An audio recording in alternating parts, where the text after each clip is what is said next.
মাত্র 2000 টাকা খরচ করে রমজান মাসে 50 জন মেহমানের ইফতারের ব্যবস্থা করেছিলাম। ইচ্ছা থাকলে জিনিসটা আপনিও করতে পারেন। বাজেটটা কিভাবে রেডি করবেন এবং কি কি আইটেম দিবেন, কি করলে ভালো হয়, কোথায় দিলে ভালো হয় সেটা দেখানোর জন্য আমি খাদ্য ডক্টর তো আছি।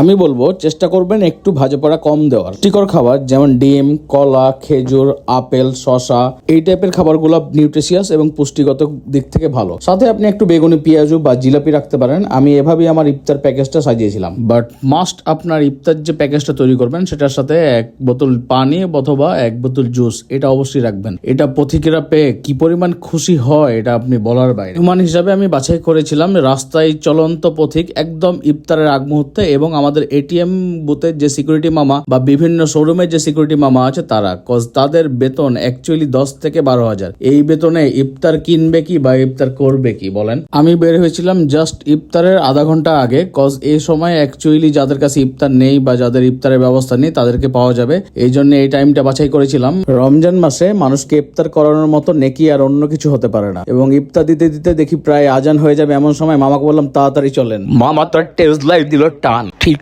আজানের আগে আমরা বাসায় পৌঁছলাম।